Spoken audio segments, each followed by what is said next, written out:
नमस्कार दोस्तों, अपनी पाठशाला चैनल पर आप सभी का हार्दिक स्वागत है। तो मित्रों, कैसे हो आप सभी। मैं आशा करता हूं कि आप सभी स्वस्थ होंगे, मस्त होंगे और निरंतर अपनी पढ़ाई में लगे हुए होंगे। तो मित्रों, मैं फिर से हाजिर हूं एक नए टॉपिक के साथ में, और आज का अपना टॉपिक होगा हिंदी साहित्य का इतिहास। मित्रों, आज की क्लास में हम हिंदी साहित्य के इतिहास की शुरू से यानी आरंभ से चर्चा करेंगे। यानी हिंदी साहित्य के नामकरण, काल विभाजन और विभिन्न विद्वानों द्वारा इसको जो जो नाम दिया गया, इसकी शुरुआत कब से हुई, सबसे पहले ये इतिहास ग्रंथ किसने लिखा। तो अब ये हमारी क्लासें लगातार आपको देखने को मिलती रहेगी। जो वरिष्ठ अध्यापक भर्ती, स्कूल व्याख्याता भर्ती और केवीएस, एनवीएस और जो एमआरएस भर्ती है, उन सभी में आपके लिए रामबाण साबित होगी। तो मित्रों, शुरू करें आज की क्लास का ये पहला प्रश्न। और ये आज की जो क्लास है, ये आपके लिए वन लाइनर क्लास होने वाली है। तो सबसे पहला जो प्रश्न होगा, यानी आज की क्लास का सबसे पहला प्रश्न, हिंदी साहित्य की दीर्घकालीन गाथा को सूत्रबद्ध रूप से स्पष्ट करने का सर्वप्रथम प्रयास गारसादे ताशी ने किया। तो पहला प्रश्न तो यही बन जाएगा कि हिंदी साहित्य का जो दीर्घकालीन गाथा है, इसको स्पष्ट रूप से करने का सर्वप्रथम प्रयास किसने किया। तो गारसादे ताशी ने। अगला बिंदु है, गारसाद ताशी के ग्रंथ का नाम द इस्वार ला लिटरेचर एंदुई ए हिंदुस्तानी है। यानी गारसाद ताशी के ग्रंथ का अगर नाम आपसे पूछा जाए तो इस्तवार द लिटरेचर एंदुई ए हिंदुस्तानी। अगला तीसरा बिंदु है, इस ग्रंथ का प्रकाशन दो भागों में हुआ है।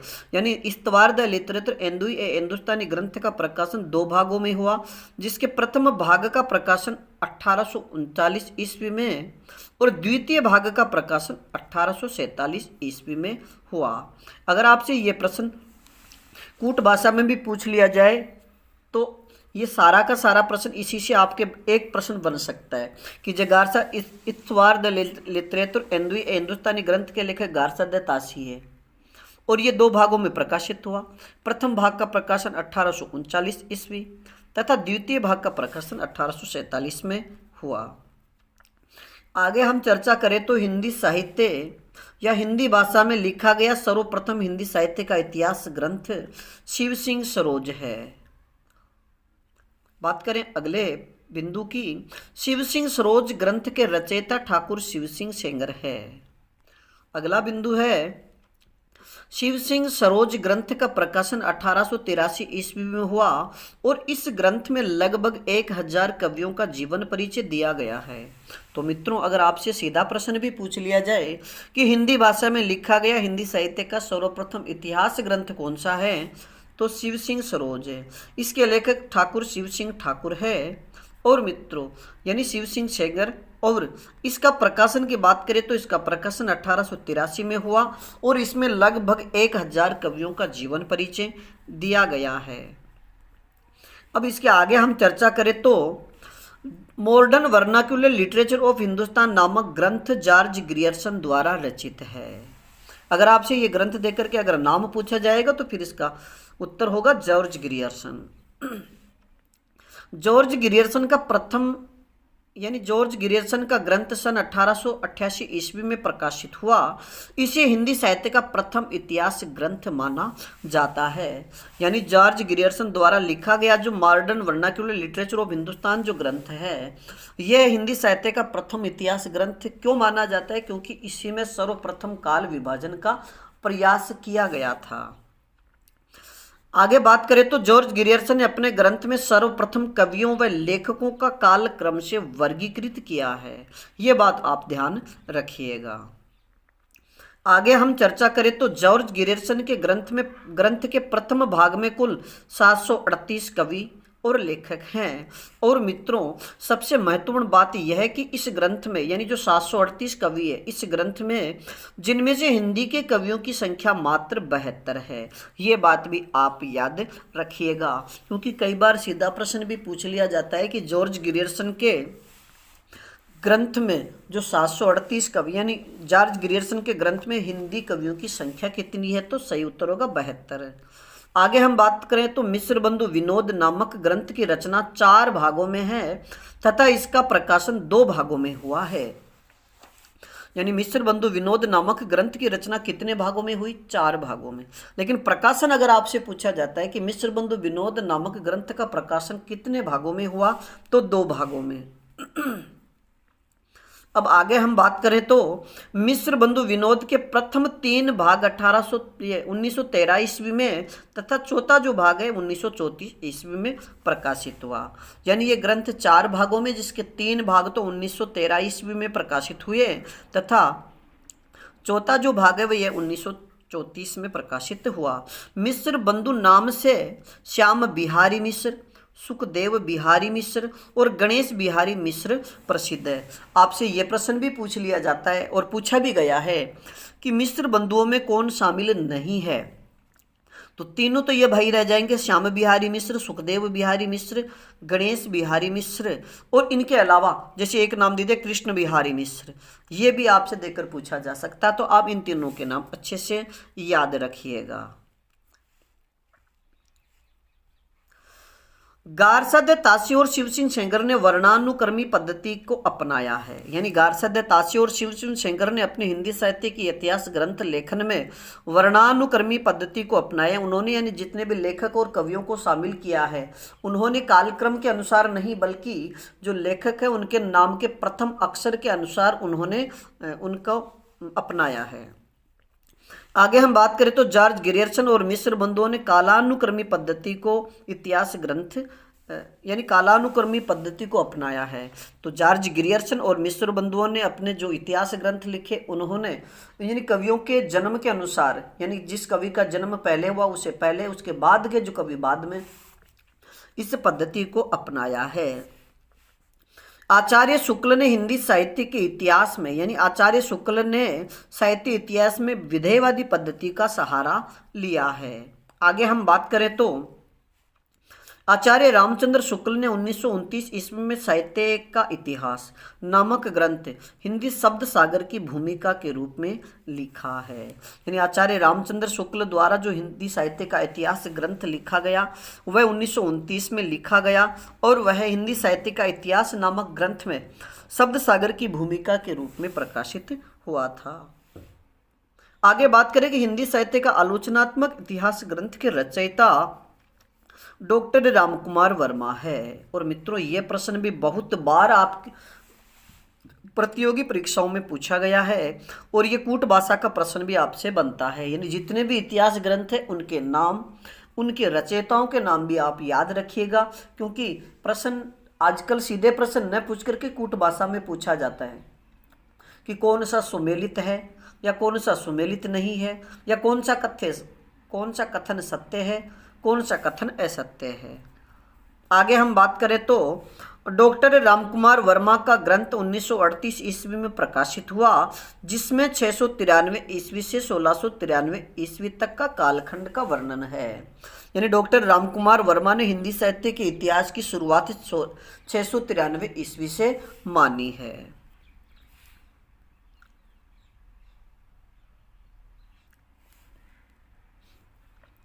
आगे हम बात करें तो डॉक्टर गणपति चंद्र गुप्त ने हिंदी साहित्य का वैज्ञानिक इतिहास नाम से ग्रंथ लिखा है, जिसका प्रकाशन 1965 में हुआ।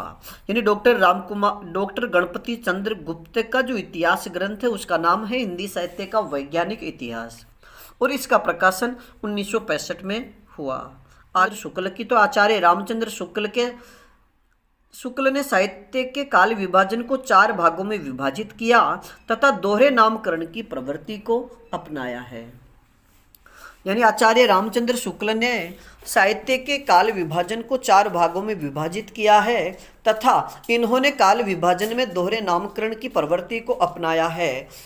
और मित्रों, इन्होंने सबसे पहले जो नाम दिया वह था आदिकाल, और आदिकाल को उन्होंने वीरगाथा काल भी कहा है, और वीरगाथा काल या आदिकाल की समय सीमा विक्रम संवत 1050 से 1375 तक मानी है। इसके बाद उन्होंने दूसरा जो काल है उसको कहा पूर्व मध्यकाल, और पूर्व मध्यकाल को भक्ति काल भी कहा जाता है। और भक्ति काल की इन्होंने समय सीमा यानी पूर्व मध्यकाल की इन्होंने समय सीमा विक्रम संवत 1375 से लेकर के 1700 तक मानी है। और तीसरा जो काल है उत्तर मध्य काल, उत्तर मध्य काल को रीतिकाल भी कहा जाता है। और यानी आचार्य शुक्ल ने उत्तर मध्य काल और रीतिकाल यानी उत्तर मध्य काल को रीतिकाल भी कहा। और इसकी समय सीमा की बात करें तो यह विक्रम संवत 1700 से विक्रम संवत 1900 तक माना है। और अगला जो उन्होंने जो चौथा काल है वो आधुनिक काल है। और आधुनिक काल को आचार्य शुक्ल ने गद्य काल कहा है। और मित्रों गद्य काल की समय सीमा की बात करें तो विक्रम संवत 1900 से अब तक इन्होंने स्वीकार किया है। आगे हम बात करें तो रीतिकाल, रीति काव्य की भूमिका ग्रंथ के रचयिता डॉक्टर नगेंद्र है। मित्रों इस प्रश्न को भी आप अच्छे से याद रखिएगा कि रीति काव्य की भूमिका ग्रंथ के रचयिता कौन है, तो डॉक्टर नगेंद्र। आगे हम बात करें हिंदी साहित्य के इतिहास की भूमिका जो 1940 में प्रकाशित हुआ, हिंदी साहित्य का आदिकाल जो 1952 में प्रकाशित हुआ, और हिंदी साहित्य उद्भव और विकास जो 1953 ग्रंथों के 1953 में प्रकाशित हुआ। ग्रंथों के रचयिता डॉक्टर हजारी प्रसाद द्विवेदी है। यानी हिंदी साहित्य की भूमिका, हिंदी साहित्य का आदिकाल और हिंदी साहित्य का उद्भव और विकास, ये तीनों जो ग्रंथ हैं इनके रचयिता हजारी प्रसाद द्विवेदी है। अगले प्रश्न की बात करें तो कालिदास त्रिवेदी कृत कालिदास हजारा में 212 कवियों की 1000 कविताओं का संग्रह है। यानी कालिदास हजारा की बात करें तो इसके रचयिता कालिदास त्रिवेदी है और इसमें कुल 212 कवियों की 1000 कविताओं का वर्णन इसमें किया गया है। आगे हम बात करें तो 252 वैष्णवन की वार्ता और 84 वैष्णवन की वार्ता के रचयिता गोसाई गोपनेगा। हिंदी साहित्य के आदिकाल को चारण काल किसने कहा, तो इसका सही उत्तर होगा जॉर्ज ग्रियर्सन। यानी जॉर्ज ग्रियर्सन ने इसे आदिकाल का।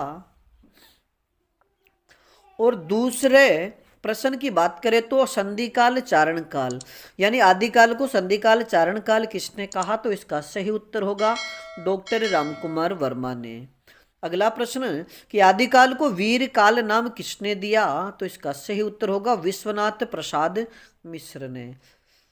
अगला प्रश्न आदिकाल को आरंभिक काल किसने कहा, तो इसका सही उत्तर होगा मिश्र बंधुओं ने। आगे हम बात करें तो आदिकाल को वीर गाथा काल किसने कहा, तो इसका सही उत्तर होगा आचार्य रामचंद्र शुक्ल ने। अगला प्रश्न कि आदिकाल को बीज वपन काल किसने कहा है, आदिकाल को बीज वपन काल किसने कहा, तो इसका सही उत्तर होगा आचार्य महावीर प्रसाद द्विवेदी ने। अगला प्रश्न क्या हिंदी साहित्य का जो प्रथम युग है जिसे आदिकाल कहा जाता है, तो आदिकाल को आदिकाल नाम किसने दिया, तो इसका सही उत्तर होगा आचार्य हजारी प्रसाद द्विवेदी, डॉक्टर रमाशंकर शुक्ल रसाल और डॉक्टर नगेंद्र ने। अगला प्रश्न आदिकाल को सिद्ध सामंत काल किसने कहा है, आदिकाल को सिद्ध सामंत काल किसने कहा, तो इसका सही उत्तर होगा राहुल सांकृत्यायन ने। और मित्रों याद रखिएगा कि राहुल सांकृत्यायन को महापंडित भी कहा जाता है। अगला प्रश्न आदिकाल को अपभ्रंश काल किसने कहा है, कि आदिकाल को अपभ्रंश काल किसने कहा, तो इसका सही उत्तर होगा धीरेन्द्र वर्मा और डॉक्टर बच्चन सिंह ने। अगला प्रश्न आदिकाल को अंधकार काल किसने कहा है, आदिकाल को अंधकार काल किसने कहा, तो इसका सही उत्तर होगा डॉक्टर कमल कुलश्रेष्ठ ने। अगला प्रश्न आदिकाल को शून्यकाल किसने कहा है, आदिकाल को शून्यकाल किसने कहा, तो इसका सही उत्तर होगा डॉक्टर गणपति चंद्र गुप्त ने। अगला प्रश्न आदिकाल को पुरानी हिंदी काल किसने कहा है, आदिकाल को पुरानी हिंदी काल किसने कहा, तो इसका सही उत्तर होगा चंद्रधर शर्मा गुलेरी ने। अब मित्रों हम बात करें कि विभिन्न विद्वानों द्वारा रीतिकाल का नामकरण, यानी विभिन्न विद्वानों द्वारा रीतिकाल का नामकरण जो किया गया है उसके विषय में, कि विद्वानों ने यानी रीतिकाल को किस किस नाम से पुकारा है। तो सबसे पहले हम बात करें कि रीतिकाल को अलंकृत काल किसने कहा है। रीतिकाल को अलंकृत काल किसने कहा, तो इसका सही उत्तर होगा मिस्र बंधुओं ने। अगला प्रश्न, आदिकाल को कलाकाल रीतिकाल को कलाकाल किसने कहा। रीतिकाल को कलाकाल किसने कहा, तो इसका सही उत्तर होगा डॉक्टर रमाशंकर शुक्ल रसाल ने। अगला जो प्रश्न है, रीतिकाल को श्रृंगार काल किसने कहा है, कि रीतिकाल को श्रृंगार काल किसने कहा, तो इसका सही उत्तर होगा डॉक्टर विश्वनाथ प्रसाद मिश्र और हजारी प्रसाद द्विवेदी। अगला प्रश्न, यानी श्रृंगार काल डॉक्टर विश्वनाथ प्रसाद मिश्र और हजारी प्रसाद द्विवेदी ने कहा, तो अगला प्रश्न है रीतिकाल को रीतिकाल नाम किसने दिया, कि रीतिकाल को यानी हिंदी साहित्य का जो तीसरा युग है जिसे रीतिकाल कहा जाता है, तो रीतिकाल नाम किसने दिया, तो इसका सही उत्तर होगा आचार्य रामचंद्र शुक्ल ने। आगे हम बात करें तो रीतिकाल को रीति श्रृंगार काल किसने कहा है, तो इसका सही उत्तर भारतेंदु युग का दूसरा नाम क्या है, कि भारतेंदु युग का दूसरा नाम क्या है, तो इसका सही उत्तर होगा पुनर्जागरण काल। आगे हम बात करें अगले प्रश्न की, भारतेंदु उर्दू में किस नाम से कविता करते थे, कि भारतेंदु उर्दू भाषा में किस नाम से कविता लिखा करते थे, तो इसका सही उत्तर होगा रसा उपनाम से। अगला प्रश्न, आधुनिक काल का प्रारंभ कब से माना जाता है, कि आधुनिक काल का प्रारंभ कब से माना जाता है, तो इसका सही उत्तर होगा 1857 से। आगे हम बात करें भाषा योग वशिष्ठ के रचयिता कौन है, कि प्रसिद्ध रचना भाषा योग वशिष्ठ के रचयिता कौन है, तो इसका सही उत्तर होगा राम प्रसाद निरंजनी। अगला प्रश्न, उदयभान चरित्र किस रचना का दूसरा नाम है, कि उदयभान चरित्र किस रचना का दूसरा नाम है, तो इसका सही उत्तर होगा रानी केतकी की कहानी। और मित्रों आप सभी से एक प्रश्न, कि रानी केतकी की कहानी के लेखक कौन है, इसका उत्तर आप हमें कमेंट्स में दीजिएगा। अब आगे हम बात करें नासिकेतोपाख्यान के रचयिता कौन हैं, कि नासिकेतोपाख्यान के रचयिता कौन हैं, तो इसका सही उत्तर होगा सदल मिश्र। हम अगली रचना की अगर बात करें या अगले प्रश्न की अगर चर्चा करें तो उत्तर भारत में खड़ी बोली को अपने गद्य साहित्य का माध्यम बनाने वाले साहित्यकार कौन थे, कि जो उत्तरी भारत है वहाँ पर खड़ी बोली गद्य में रचना करने वाले या खड़ी बोली गद्य को अपने साहित्य का माध्यम बनाने वाले इतिहासकार कौन थे, तो इसका सही उत्तर होगा गंग कवि। और मित्रों याद रखिएगा कि गंग कवि की प्रसिद्ध जो रचना है उसका नाम है चंद छंद वर्णन की महिमा। तो आपसे अगर ये प्रश्न ऐसे भी पूछ लिया जाए कि चंद छंद वर्णन की महिमा के रचयिता कौन है, तो गंग कवि। अब आगे हम बात करें आचार्य रामचंद्र शुक्ल ने खड़ी बोली गद्य को एक साथ आगे बढ़ाने वाले लेखक चतुष्टय में शामिल किया है, कि आचार्य रामचंद्र शुक्ल ने जी खड़ी बोली को एक साथ आगे बढ़ाने वाले जो 4 लेखकों का समूह है उसमें किन किन को शामिल किया है। तो मित्रों वो 4 लेखक कौन कौन है, तो सैयद ईसा अल्लाह खां, लल्लू लाल, सदल मिश्र और सदा सुखलाल। अब ये प्रश्न आपसे किस प्रकार पूछा जाएगा कि निम्न में से खड़ी बोली को एक साथ आगे बढ़ाने वाले लेखक चतुष्टय में शामिल नहीं है, तो आप इन चारों को याद रखिएगा। अब वो प्रश्न होगा उनमें 3 तो ये रहेंगे, इसके अलावा चौथा नाम किसी दूसरे लेखक का देख करके प्रश्न पूछा जा सकता है। अब आगे हम बात करें अगले प्रश्न की, शुद्ध एवं परिमार्जित खड़ी बोली के प्रथम लेखक कौन माने जाते हैं। शुद्ध एवं परिमार्जित खड़ी बोली के प्रथम लेखक माने जाते हैं, तो इसका सही उत्तर होगा राम प्रसाद निरंजनी। और इनकी रचना की अगर बात की जाए तो भाषा योग वशिष्ठ, और भाषा योग वशिष्ठ ये 1741 ईस्वी में लिखी गई है रचना है। अगले प्रश्न की अगर चर्चा करें तो दक्षिण भारत में खड़ी बोली में साहित्य सृजन करने वाले विद्वान कौन थे, कि दक्षिण भारत में खड़ी बोली में साहित्य लिखने वाले विद्वान कौन थे, तो इसका सही उत्तर होगा मुल्ला वजही। कि उत्तर भारत में खड़ी बोली में गद्य साहित्य लिखने वाले कौन थे, गंग कवि, और दक्षिण भारत में मुल्ला वजही। अब आगे हम बात करें अगले प्रश्न की। रीतिकाल का अंतिम चरण जो 1843 से शुरू होता है, 43 तक रहा, और भारतेंदु युग के आगमन यानी 1868 के बीच के जो 25 वर्ष है, इसको किस नाम से जाना जाता है? कि रीतिकाल के अंतिम चरण और भारतेंदु युग के आगमन के बीच के जो 25 वर्ष है, यानी 1843 से लेकर के 1838 तक का जो समय है, इसे किस नाम से जाना जाता है? तो इसका सही उत्तर होगा संक्रांति काल। अब आगे हम बात करें अगले प्रश्न की। उर्दू को मुसलमानों की भाषा कहने वाले विद्वान कौन थे? कि वह लेखक कौन थे या फिर वह विद्वान कौन हैं जो उर्दू को मुसलमानों की भाषा मानते थे? तो इसका सही उत्तर होगा राजा लक्ष्मण सिंह। अगला प्रश्न, तदीय समाज जिसकी स्थापना 1873 ईस्वी में हुई, कि तदीय समाज के संस्थापक कौन थे? तो इसका सही उत्तर होगा भारतेंदु बाबू हरिश्चंद्र। अगला प्रश्न, भारतेंदु का वह सर्वाधिक महत्वपूर्ण नाटक जिसमें सत्ता की विवेकहीनता का प्रदर्शन है? कि भारतेंदु का वह सर्वाधिक महत्वपूर्ण नाटक कौन सा है जिसमें जो सत्ता थी उसकी विवेकहीनता का प्रदर्शन किया गया है? तो इसका सही उत्तर होगा अंधेर नगरी। अगला प्रश्न, भारतवर्ष की उन्नति कैसे हो सकती है? निबंध का प्रकाशन वर्ष क्या है? कि भारत की उन्नति कैसे हो सकती है, निबंध का प्रकाशन वर्ष क्या है? तो इसका सही उत्तर होगा 1884 ईस्वी। और मित्रों याद रखिएगा कि यह भारतेंदु हरिश्चंद्र द्वारा लिखित निबंध है। अगला प्रश्न,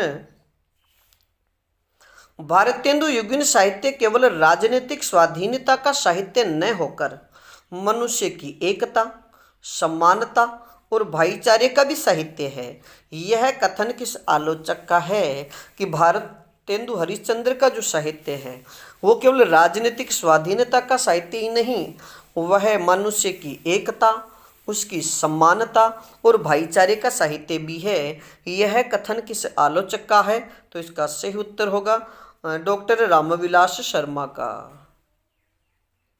अगले प्रश्न की हम चर्चा करें तो जीर्ण जनपद खंड काव्य के रचयिता कौन हैं? कि जीर्ण जनपद खंड काव्य के रचयिता कौन हैं? तो इसका सही उत्तर होगा बद्री नारायण चौधरी प्रेमघन।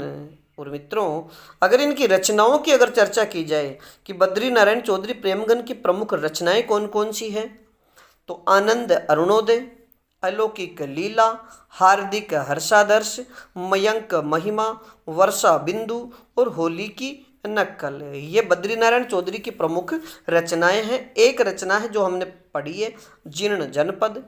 अब आगे हम बात करें अगले प्रश्न की। विद्वान की समस्याओं पर केंद्रित, मित्रों ये विद्वान नहीं है, ये विधवा है। विधवाओं की समस्याओं पर केंद्रित गर्भ रंडा रहस्य प्रबंध काव्य किसने लिखा? कि विधवा स्त्रियों की जो समस्या है उस पर केंद्रित गर्भ रंडा रहस्य प्रबंध काव्य किसने लिखा? तो इसका सही उत्तर होगा नाथुराम शर्मा शंकर। अब आपसे सीधा प्रश्न भी ये पूछा जा सकता है कि भारतेंदु युगीन कौन से कवि को या फिर वह कौन से लेखक हैं जो शंकर उपनाम से रचना लिखते थे? तो नाथुराम शर्मा शंकर है। अब आगे हम बात करें इनसे संबंधित अन्य तथ्यों की, तो नाथुराम शर्मा शंकर को शिव प्रसाद सितारे हिंद ने भारतेंदु प्रज्ञेंदु की उपाधि दी थी। अगला प्रश्न, भारतेंदु हरिश्चंद्र द्वारा रचित मौलिक नाटकों की संख्या कितनी है? भारतेंदु हरिश्चंद्र द्वारा लिखित मौलिक नाटकों की संख्या कितनी है? तो इसका सही उत्तर होगा 9 नाटक है। यानी इनकी कुल नाटकों की बात करें तो 17 है, लेकिन अगर मौलिक नाटकों की चर्चा की जाए तो मौलिक 9 नाटक है और 8 अनुदित नाटक है। अब मित्रों इनके जो मौलिक नाटक हैं उनकी हम चर्चा करें तो सबसे पहले वैदिक हिंसा हिंसा न भवती, यानी भारतेंदु हरिश्चंद्र का पहला जो मौलिक नाटक था वह है वैदिक हिंसा हिंसा न भवती, जो 1873 में प्रकाशित हुआ। दूसरे नाटक की बात करें तो सत्य हरिश्चंद्र, जो 1875 में प्रकाशित हुआ। इसके बाद श्री चंद्रावली नाटक, जो 1876 में प्रकाशित है। और इसके बाद में जो चौथा नाटक है वह विशेष्य विस्मोधम, जो 1876 में प्रकाशित हुआ। और आगे हम बात करें इनके पांचवें नाटक की, तो भारत दुर्दशा, जो 1880 में प्रकाशित हुआ। और इसके बाद नील देवी, जो 1881 में प्रकाशित है। और मित्रों, सातवें नाटक की अगर बात करें तो अंधेर नगरी, और अंधेर नगरी भारतेंदु हरिश्चंद्र का, जो 1881 में प्रकाशित हुआ। और प्रेम जोगिनी जो नाटक है ये 1875 में प्रकाशित हुआ। और सती प्रताप की अगर बात करें तो सती प्रताप ये 1883 में प्रकाशित हुआ था। अगले प्रश्न की अगर चर्चा करें तो भीतर भीतर सब रस चूसे, हंसी हंसी के तन मन धन मूसे, इन पंक्तियों के रचयिता कौन है? कि भीतर भीतर सब रस चूसे, हंसी हंसी के तन मन धन मूसे, इन पंक्तियों के रचयिता कौन है? तो इसका सही उत्तर होगा भारतेंदु हरिश्चंद्र। अब मित्रों, आगे हम बात करें भारतेंदु हरिश्चंद्र की प्रमुख पंक्तियों की, जो बार बार परीक्षाओं में पूछी जाती है। तो सबसे पहले पंक्ति की बात करें, निज भाषा उन्नति अहे, सब उन्नति को मूल। कि निज भाषा उन्नति अहे, सब उन्नति को मूल पंक्ति किसकी है? भारतेंदु हरिश्चंद्र की। इसके बाद हा हा भारत दुर्दशा देखी न जाई, ये पंक्ति भी भारतेंदु हरिश्चंद्र की है। और तरुणी तनुजा तट तमाल तरुवर बहुछाए, पंक्ति भारतेंदु हरिश्चंद्र की है।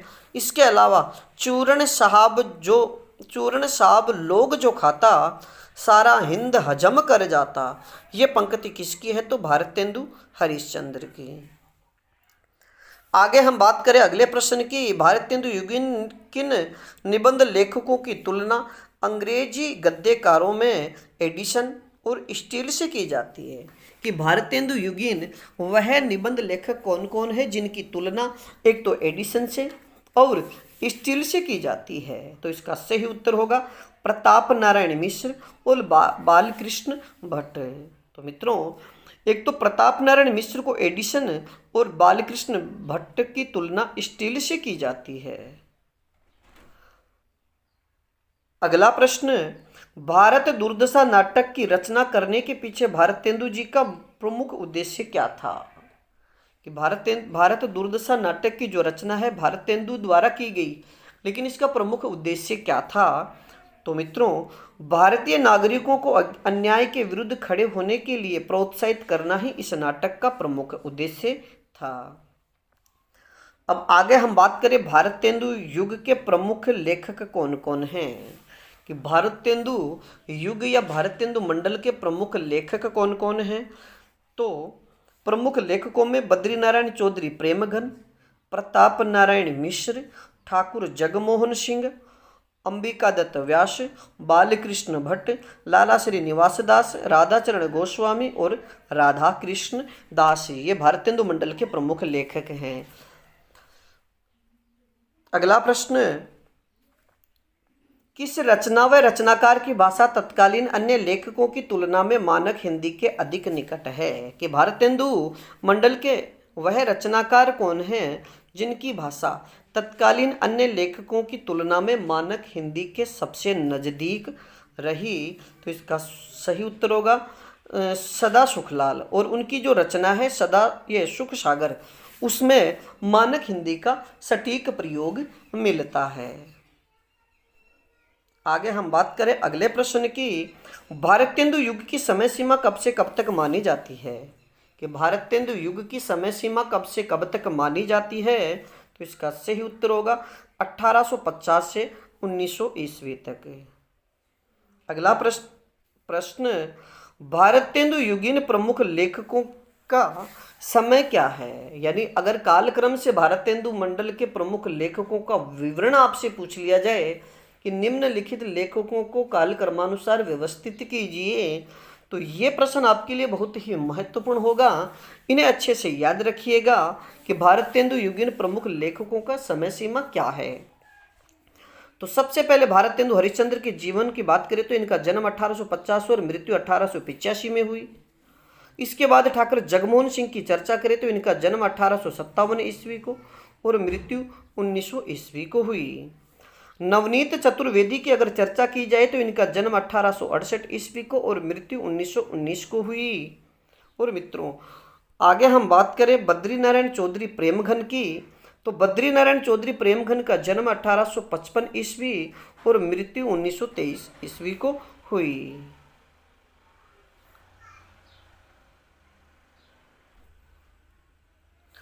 अब आगे हम बात करें प्रताप नारायण मिश्र की, तो प्रताप नारायण मिश्र का जन्म 1856 ईस्वी को और मित्रों इनकी मृत्यु की अगर चर्चा करें तो इनकी मृत्यु 1894 ईस्वी को हुई थी। अंबिका दत्त व्यास की बात करें तो इनका जन्म 1858 ईस्वी को और इनकी मृत्यु 1900 ईस्वी को हुई। और मित्रों राधा कृष्ण दास की अगर चर्चा करें तो इनका जन्म 1865 और मृत्यु 1960 वो हुई थी। अगला प्रश्न, कुब्जा पच्चीसी रचना के रचयिता कौन है? कुब्जा पच्चीसी रचना के रचयिता कौन है? तो इसका सही उत्तर होगा नवनीत चतुर्वेदी। अगला प्रश्न, अंबिका दत्त व्यास की प्रमुख रचनाएं कौन कौन सी है? कि अंबिका दत्त व्यास की प्रमुख रचनाएं कौन कौन सी हैं? तो सबसे पहले पाउस पचासा जिसका प्रकाशन 1886 ईस्वी को हुआ। और मित्रों सुकवि सतसई की बात करें तो 1857। हो होरी की अगर चर्चा करें तो ये 1891 ईस्वी में हुई, यानी 1891 ईस्वी में प्रकाशित हुई। इसके बाद में अन्य रचनाओं की अगर चर्चा करें तो समस्या पूर्ति सर्वस्व, कंसवध और बिहारी विहार। अगला प्रश्न, प्रताप नारायण मिश्र की प्रमुख रचनाएं कौन कौन सी है? प्रताप नारायण मिश्र की प्रमुख रचनाएं कौन कौन सी हैं? तो मित्रों इसका सही जो प्रमुख प्रताप नारायण मिश्र की प्रमुख रचनाएं उनमें प्रेम पुष्पावली, मन की लहर, लोकोक्ति शतक, श्रृंगार विलास, प्रताप लहरी, नवरात्र के पद, हर गंगा और होली है। ये इनकी प्रमुख रचनाएं हैं। आगे हम बात करें अगले लेखक की तो ठाकुर जगमोहन सिंह कि ठाकुर जगमोहन सिंह की प्रमुख रचनाएं कौन कौन सी हैं? तो मित्रों ठाकुर जगमोहन की रचनाओं की अगर चर्चा करें तो प्रेम संपत्ति लता जो 1885 में प्रकाशित हुई। इसके बाद श्यामलता जो 1885 में प्रकाशित हुई। इसके बाद श्यामा सरोजनी जो 1886 में प्रकाशित हुई। और इसके बाद देवयानी जो 1886 में प्रकाशित हुई थी। अगले प्रश्न की अगर हम बात करें तो कविता वर्धिनी सभा जो काशी में स्थित है कि कविता वर्धिनी सभा जो काशी में स्थापित की गई के संस्थापक कौन थे? तो इसका सही उत्तर होगा भारतेंदु हरिश्चंद्र। अगला प्रश्न, भारतेंदु द्वारा रचित खड़ी बोली में कविताएं किस नाम से संग्रहित है? कि भारतेंदु द्वारा रचित खड़ी बोली की कविताएं किस नाम से संग्रहित है? तो इसका सही उत्तर होगा फूलों का गुच्छा। अगला प्रश्न, भारतेंदु की समस्या पूर्तियों का संग्रह किस नाम से है? कि भारतेंदु की समस्या पूर्तियों का संग्रह किस नाम से है? तो इसका सही उत्तर होगा भारतेंदु ग्रंथावली के नाम से। अगला प्रश्न, साहित्य जन समूह के हृदय का विकास है। कि साहित्य जन समूह के हृदय का विकास है, यह उक्ति किसकी है? तो इसका सही उत्तर होगा बालकृष्ण भट्ट की। अगला प्रश्न, काव्य में खड़ी बोली के पक्ष में आंदोलन चलाने वाले कौन थे? कि काव्य में खड़ी बोली के पक्ष में आंदोलन चलाने वाले कौन थे? तो इसका सही उत्तर होगा अयोध्या प्रसाद खत्री। और मित्रों खड़ी बोली के पक्ष में आंदोलन ये 1888 को अयोध्या प्रसाद खत्री द्वारा चलाया गया था। आगे हम बात करें अगले प्रश्न की, हिंदी प्रदेश में भारतेंदु के समय में जो राष्ट्रीय जागरण की लहर आई थी उसे पूरी शक्ति से जीवित रखने का कार्य किसने किया? तो इसका सही उत्तर होगा हिंदी प्रदीप पत्रिका में बालकृष्ण भट्ट ने। कि भारतेंदु के समय में जो राष्ट्रीय जागरण की लहर आई थी उसे पूरी शक्ति से जीवित रखने का कार्य हिंदी प्रदीप पत्रिका में बालकृष्ण भट्ट द्वारा किया गया था। अब आगे हम बात करें अगले प्रश्न की। आयु क्रम की दृष्टि से भारतेंदु मंडल के सबसे वरिष्ठ सदस्य कौन थे? कि आयु क्रम की दृष्टि से भारतेंदु मंडल के सबसे वरिष्ठ सदस्य कौन थे? तो इसका सही उत्तर होगा बालकृष्ण। छायावाद की समय सीमा क्या मानी जाती है? कि सबसे पहला प्रश्न अपना बनेगा कि जो छायावाद है इसकी समय सीमा क्या है? तो इसका सही उत्तर होगा 1918 से लेकर के 1936 ईस्वी, यानी जो द्विवेदी युग है उसके समाप्त होने के बाद में जो अगला युग चला वो छायावाद है। और आगे हम बात करें अगले प्रश्न की। सुमित्रा नंदन पंत को छायावाद का जनक किसने माना है? कि जो सुमित्रा नंदन पंत है उनको छायावाद का जनक किसने माना? तो इसका सही उत्तर होगा आचार्य नंद दुलारे वाजपेयी ने। और मित्रों याद रखिएगा कि जयशंकर प्रसाद को छायावाद का जनक इला चंद्र जोशी ने माना है। अब ये दोनों प्रश्न आप अच्छे से याद रखिएगा कि अगर जयशंकर प्रसाद की बात आए तो जयशंकर प्रसाद को इलाचंद जोशी ने छायावाद का जनक माना और नंद दुलारे वाजपेयी ने सुमित्रा नंदन पंत को छायावाद का जनक माना है। अगला प्रश्न है, श्री शारदा पत्रिका में हिंदी छायावाद नाम से आलोचनात्मक निबंध किसने प्रकाशित करवाया था? कि एक शारदा पत्रिका निकलती थी उस समय और उसमें एक निबंध निकाला गया था हिंदी छायावाद। तो यह निबंध किसने प्रकाशित करवाया था? तो मित्रों इसका सही उत्तर होगा श्री मुकुटधर पांडे ने। और 1920 में ये निबंध प्रकाशित हुआ और तब से ये नाम छायावाद के लिए रूढ़ हो गया था। अब आगे बात करें अगले प्रश्न की कि छायावाद का वास्तविक आरंभ किस रचना से माना जाता है? कि छायावाद का वास्तविक आरंभ किस रचना से माना जाता है? तो इसका सही उत्तर होगा झरना रचना से, जो 1918 में प्रकाशित हुई और ये जयशंकर प्रसाद की रचना है। आगे हम बात करें अगले प्रश्न की। किस आलोचक ने छायावाद को रविंद्रनाथ ठाकुर की कविताओं के प्रभाव से आया हुआ मानकर इसका संबंध ईसाई संतों के फैंटेस्माटा यानी छायाभास से जोड़ा है? यानी वह कौन से आलोचक है जिन्होंने कहा है कि जो छायावाद है वो रविंद्रनाथ टैगोर की कविताओं से प्रभावित है और ये ईसाई संतों के जो एक फैंटेस्माटा है उससे इसका संबंध जोड़ा है? तो इसका सही उत्तर होगा आचार्य रामचंद्र शुक्ल का ये कथन है। और मित्रों याद रखिएगा कि आचार्य रामचंद्र शुक्ल ने छायावाद को चित्र भाषा शैली कहा है। ये प्रश्न भी आपसे अगर पूछा जाए या फिर कथन देकर के भी प्रश्न पूछा जाए कि छायावाद को चित्र भाषा शैली आचार्य शुक्ल ने कहा है, अगर शुक्ल की जगह निराला नाम डाल दिया कोई भी तो आप इसे अच्छे से याद रखिएगा। आगे हम बात करें अगले प्रश्न की। किस आलोचक ने छायावाद का संबंध युग बोध से जोड़ते हुए इसे व्यक्त सौंदर्य में आध्यात्मिक छाया का भान कहा है? तो इसका सही उत्तर होगा आचार्य नंद दुलारे वाजपेयी ने। अगला प्रश्न, छायावाद को स्थूल के प्रति सूक्ष्म का विद्रोह किसने कहा है? कि छायावाद को स्थूल के प्रति सूक्ष्म का विद्रोह किसने कहा? तो इसका सही उत्तर होगा डॉक्टर नगेंद्र ने। अगला प्रश्न, छायावाद की प्रयोगशाला का प्रथम आविष्कार किसे कहा जाता है? कि जो छायावाद है उसकी प्रयोगशाला का प्रथम आविष्कार किस रचना को कहा जाता है? तो इसका सही उत्तर होगा झरना। और इसका रचयिता की बात करें तो जयशंकर प्रसाद और झरना का प्रकाशन 1918 में हुआ था। अगला प्रश्न, छायावाद स्थूल के प्रति सूक्ष्म का विद्रोह नहीं वरन थोथी नैतिकता, रूढ़िवाद और सामंती साम्राज्यवादी बंधनों के प्रति विद्रोह रहा है, यानी यह कथन किसका है? तो इसका सही उत्तर होगा डॉक्टर रामविलास शर्मा का। यानी जब डॉक्टर नगेंद्र ने कहा कि छायावाद स्थूल के प्रति सूक्ष्म का विद्रोह है तो उसके प्रतिवाद में डॉक्टर रामविलास शर्मा ने लिखा है कि जो छायावाद है ये स्थूल के प्रति सूक्ष्म का विद्रोह नहीं है। आगे हम बात करें अगले प्रश्न की। परमात्मा की छाया आत्मा में और आत्मा की छाया परमात्मा में पड़ने लगती है, तभी छायावाद की सृष्टि होती है। यह कथन किस आलोचक का है?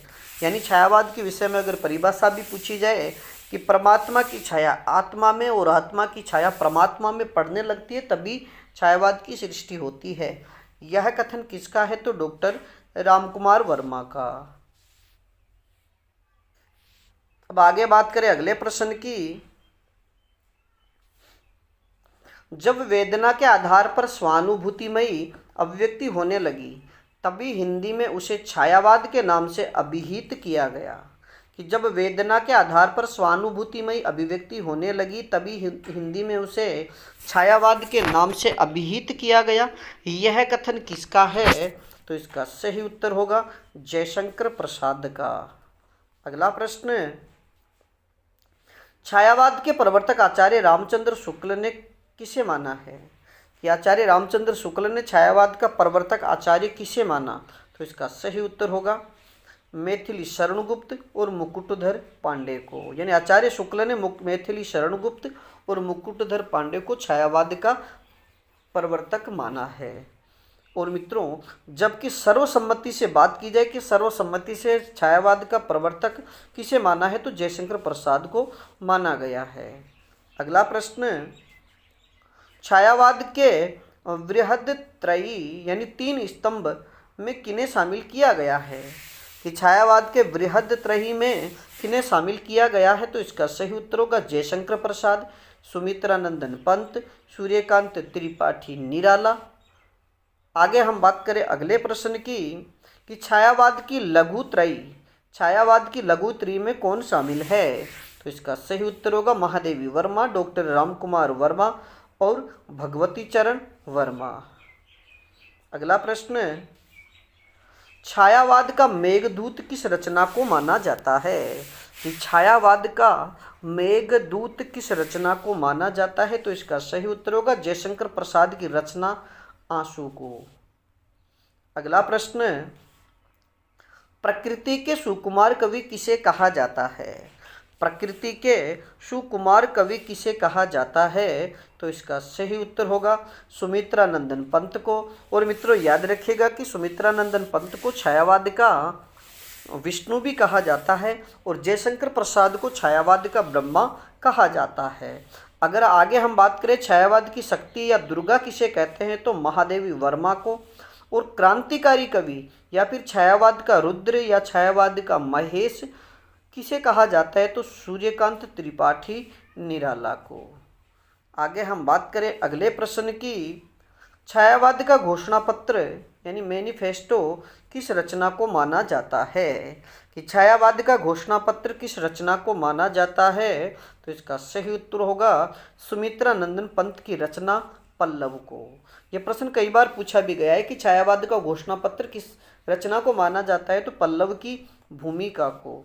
और ये पल्लव की भूमिका यानी जो पल्लव है इसके रचयिता कौन है? सुमित्रानंदन पंत। अगला प्रश्न, छायावाद की प्रथम काव्य कृति किसे माना जाता है? तो इसका सही उत्तर होगा जयशंकर प्रसाद की रचना झरना को, जो 1918 में प्रकाशित हुई। और छायावाद की प्रथम प्रयोगशाला या फिर प्रथम कृति झरना को ही माना जाता है। आगे हम बात करें अगले प्रश्न की, छायावाद तत्वतः प्रकृति के बीच जीवन का उद्गीत है, यह कथन किसका है? या फिर छायावाद के विषय में ये किसने कहा कि छायावाद तत्वतः प्रकृति के बीच जीवन का उद्गीत है, यह किसने कहा? महादेवी वर्मा ने। अगला प्रश्न, छायावाद के 4 स्तंभ यानी ब्रह्मा, विष्णु, महेश और शक्ति किन्हें माना जाता है?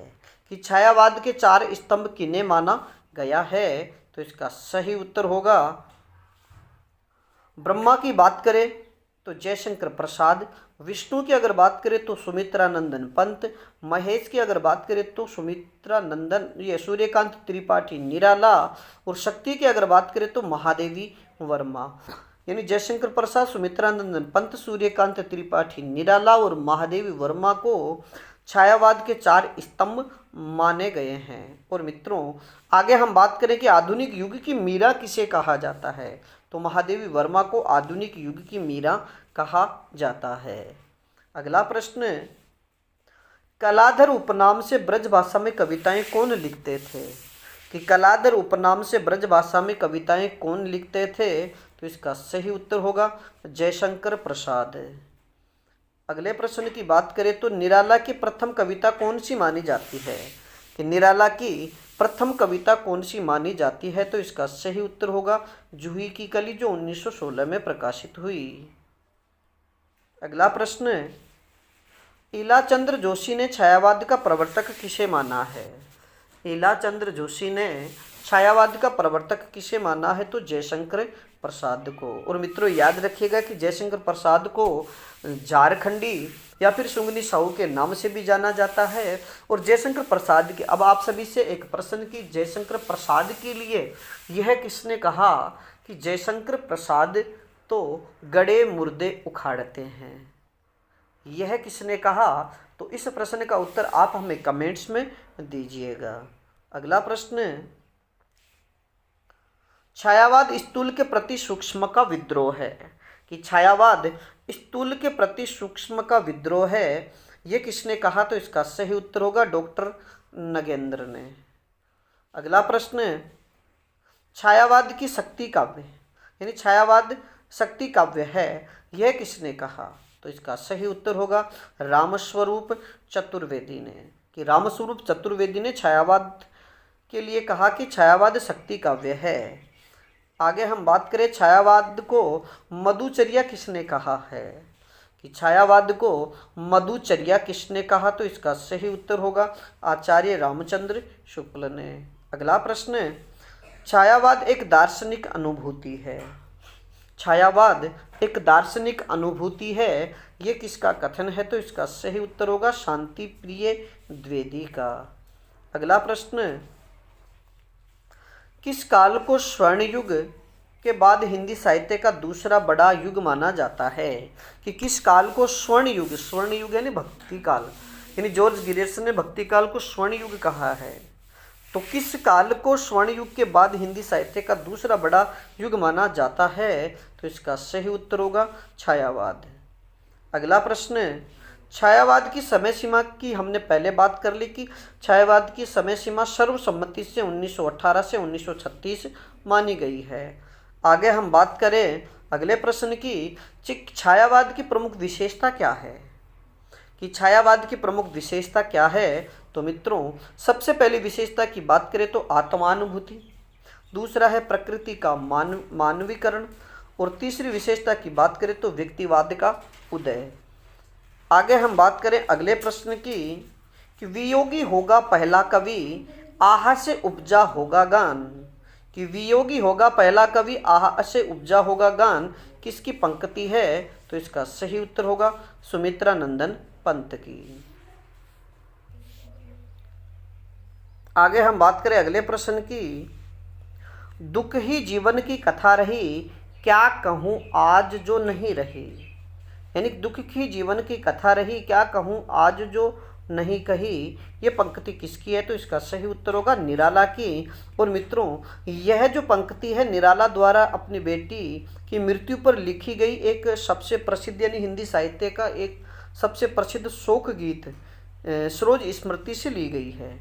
आगे हम बात करें अगले प्रश्न की, ले चल मुझे भुलावा देकर मेरे नाविक धीरे धीरे, किसकी पंक्ति है? तो इसका सही उत्तर होगा जयशंकर प्रसाद की। अगला प्रश्न, नारी तुम केवल श्रद्धा हो, पंक्ति किस काव्य की है? कि नारी तुम केवल श्रद्धा हो, ये पंक्ति किस काव्य की है? तो इसका सही उत्तर होगा कामायनी की। और मित्रों याद रखिएगा कि कामायनी जयशंकर प्रसाद द्वारा रचित महाकाव्य है और इसका प्रकाशन 1936 में हुआ था। अब आप हमें बताइए कि कामायनी का अंतिम, यानी कामायनी में कुल 15 सर्ग है, तो कामायनी का प्रथम और अंतिम सर्ग कौन सा है? आगे हम बात करें अगले प्रश्न की, धिक दाता जो देता है प्रसिद्धियां मात्र दया से, धिक दाता जो देता है प्रसिद्धियां मात्र दया से, किसकी पंक्ति है? तो इसका सही उत्तर होगा सूर्यकांत त्रिपाठी निराला की। आगे हम बात करें छायावाद को चित्र भाषा पद्धति किसने कहा है, तो इसका सही उत्तर होगा आचार्य रामचंद्र शुक्ल ने। अगला प्रश्न, कला और बूढ़ा चांद किसकी रचना है? कला और बूढ़ा चांद किसकी रचना है, तो इसका सही उत्तर होगा सुमित्रा नंदन पंत की। अगला प्रश्न, रश्मि काव्य संग्रह में महादेवी ने किस तत्व का वर्णन किया है? रश्मि काव्य संग्रह में महादेवी वर्मा ने किस तत्व का वर्णन किया है, तो इसका सही उत्तर होगा रहस्यवाद और दर्शन का। अगला प्रश्न, कुरुक्षेत्र को आधुनिक युग की गीता किसने कहा है? कि कुरुक्षेत्र को आधुनिक युग की गीता किसने कहा, तो इसका सही उत्तर होगा विद्वानों ने दिनकर की रचना को, यानी रामधारी सिंह दिनकर की जो रचना है कुरुक्षेत्र, उसको आधुनिक युग की गीता, विद्वानों द्वारा उसे आधुनिक युग की गीता कहा गया है। आगे हम बात करें छायावाद की प्रयोगशाला का प्रथम आविष्कार किस कृति को माना जाता है, तो यह प्रश्न हमने पहले भी हल कर लिया है, उत्तर होगा झरना। आगे हम बात करें अगले प्रश्न की कि छायावाद शब्द का लिखित रूप में प्रथम प्रयोग कहाँ मिलता है, तो इसका सही उत्तर होगा श्री शारदा पत्रिका में, जो 1920 में प्रकाशित हुआ था। आगे हम बात करें अगले प्रश्न की अनामिका का दूसरा संस्करण कब प्रकाशित हुआ, तो इसका सही उत्तर होगा 1938 में। और मित्रों आप हमें कमेंट्स में बताइएगा कि अनामिका किसकी रचना है। अगला प्रश्न, तुलसीदास कविता में कितने छंद है? तुलसीदास कविता में कितने छंद है, तो इसका सही उत्तर होगा 101 छंद, और ये सूर्यकांत त्रिपाठी निराला की रचना है। आगे हम बात करें स्वर्ण धूलि और स्वर्ण किरण पंत के किस युग की रचनाएं हैं, तो इसका सही उत्तर होगा अरविंद दर्शन से प्रभावित रचनाएं, यानी अंतस्थ चेतनावाद से संबंधित रचनाएं, एक तो स्वर्ण धूलि और स्वर्ण किरण। अगला प्रश्न, प्रसाद की किस रचना को स्मृति काव्य कहा जाता है? कि जयशंकर प्रसाद की वह रचना कौन सी है जिसे स्मृति काव्य कहा जाता है, तो इसका सही उत्तर होगा आंसू।